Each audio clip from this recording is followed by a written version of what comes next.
Hello hi, എന്തൊക്കെയുണ്ട് വിശേഷം? ഇന്നിതാ അടിപൊളി ഒരു പലഹാരമായിട്ടാണ് വന്നത്. സിമ്പിളായിട്ട് നമുക്ക് എല്ലാവർക്കും ഇഷ്ടപ്പെടുന്ന ഒരു നെയ്യപ്പം റെസിപ്പി. ഇതിലും എളുപ്പത്തിൽ നമുക്ക് ഇനി ഉണ്ടാക്കാൻ പറ്റില്ല. അത്രയും സിമ്പിളായിട്ട് ജസ്റ്റ് 3 ഇൻഗ്രീഡിയൻറ്റ് മാത്രം വെച്ചിട്ട് കാണിച്ചു തരാം. ഉള്ളൊക്കെ കണ്ടോ, നല്ല അടിപൊളിയായിട്ട് വന്നിട്ടുണ്ട്. ആരൊക്കെ എടുത്തിട്ട് നമുക്ക് എങ്ങനെ ചെയ്യാൻ നോക്കാം. ഈ എളുപ്പത്തിൽ നെയ്യപ്പം ഉണ്ടാക്കാൻ വേണ്ടി 1 കപ്പ് മൈദ ഒരു ബൗളിൽ എടുത്തിട്ടുണ്ട്. അത് നമുക്കൊരു ബൗളിലേക്ക് ഇട്ടുകൊടുക്കാം. അതുപോലെ തന്നെ ദാ 1/2 കപ്പ്, 1 കപ്പ് മൈദക്ക് 1/2 കപ്പ് റവ, അതും ഇതിന്റെ മൈദന്റെ കൂടെ ചേർത്ത് കൊടുക്കാം. ഇനി നമ്മൾ എടുത്തത് പഞ്ചസാര നമുക്ക് ഇഷ്ടമുള്ളതിനനുസരിച്ച് ഉപയോഗിക്കാം. എന്നാൽ ഞാൻ 1/2 കപ്പ് എടുത്ത് വെച്ചിട്ടുണ്ട്. അത് ആവശ്യത്തിനനുസരിച്ച് മധുരത്തിനനുസരിച്ച് നമുക്ക് ഉപയോഗിച്ചു കൊടുക്കാം. ഇനി നമ്മൾ പായസത്തിലൊക്കെ ചേർക്കുന്ന പോലെ തന്നെ ഒരു നുള്ളു ഉപ്പ്. ഇനി നമ്മുടെ മൈദയും റവയും പഞ്ചസാരയും ഉപ്പെല്ലാം കൂടെ നന്നായിട്ടൊന്ന് മിക്സ് ചെയ്തിട്ടുണ്ട്. ഇതാ ചൂടുവെള്ളാണേ. നമ്മൾ കൈ ഇട്ടാൽ പൊള്ളരുത്, അത്യാവശ്യം ചൂട് വേണം, എന്നാ പൊള്ളുകയും ചെയ്യരുത്. ആ ഒരു തരത്തിലുള്ള വെള്ളം ഒഴിച്ച് നമ്മളെ ഒരു ദോശമാവിന്റെ ദോശ ഇഡ്ഡലി മാവൊക്കെ അല്ലേ, ആ ഒരു ഇഡ്ഡലി മാവിന്റെ പരുവത്തില് നമുക്ക് ഇതാക്കിയെടുക്കണം. അതിനനുസരിച്ച് ആവശ്യത്തിനനുസരിച്ചുള്ള വെള്ളം ഒഴിച്ചു കൊടുക്കേ.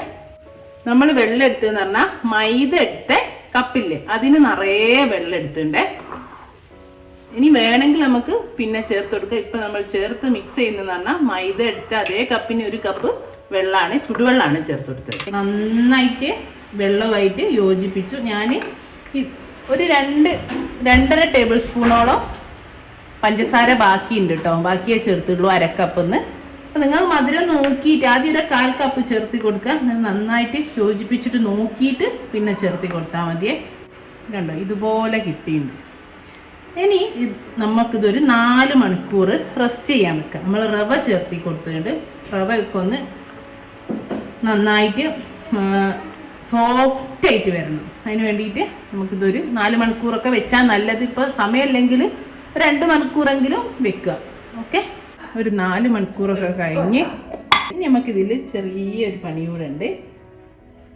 ഇതാ ഒരു 1/4 ടീസ്പൂണ് ബേക്കിംഗ് സോഡ, നമ്മളെ അപ്പക്കാരല്ലേ സോഡാപ്പൊടി, അതും ഇടുക.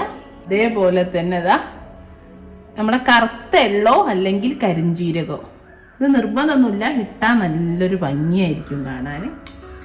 എന്നിട്ട് ഇതൊന്ന് മിക്സ് ചെയ്തിട്ട് നമുക്കൊരു 15 മിനിറ്റ് കൂടെ വെക്കാം. കാരണം ആ സോഡാപ്പൊടി ചേർത്തോണ്ട് നമ്മൾ അപ്പം ചുട്ടെടുക്കാം. അതിന് വേണ്ടിയിട്ട് ഒരു കുഴിയുള്ള ചീനച്ചട്ടിയിൽ ഞാൻ വെളിച്ചെണ്ണ എടുത്ത്, നിങ്ങൾക്ക് സൺഫ്ലവർ ഓയിൽ വേണമെങ്കിലും എടുക്കാം.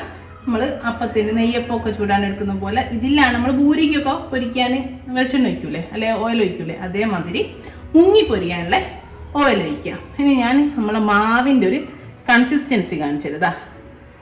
ഞാൻ പറഞ്ഞല്ലോ നമ്മളെ ഇഡ്ഡലിൻ്റെ മാവിൻ്റെ ആ ഒരു രീതിയിലാട്ടോ വേണ്ടത്. നമ്മൾ നെയ്യപ്പത്തിൻ്റെ ഒക്കെ പോലെ, നെയ്യപ്പത്തിൻ്റെ അറിയാത്തവർക്കാണ് ഞാൻ ഇഡ്ഡലി മാവ് എന്ന് പറഞ്ഞത്. ആകുമ്പോൾ എല്ലാവർക്കും അറിയുന്നതാണല്ലോ.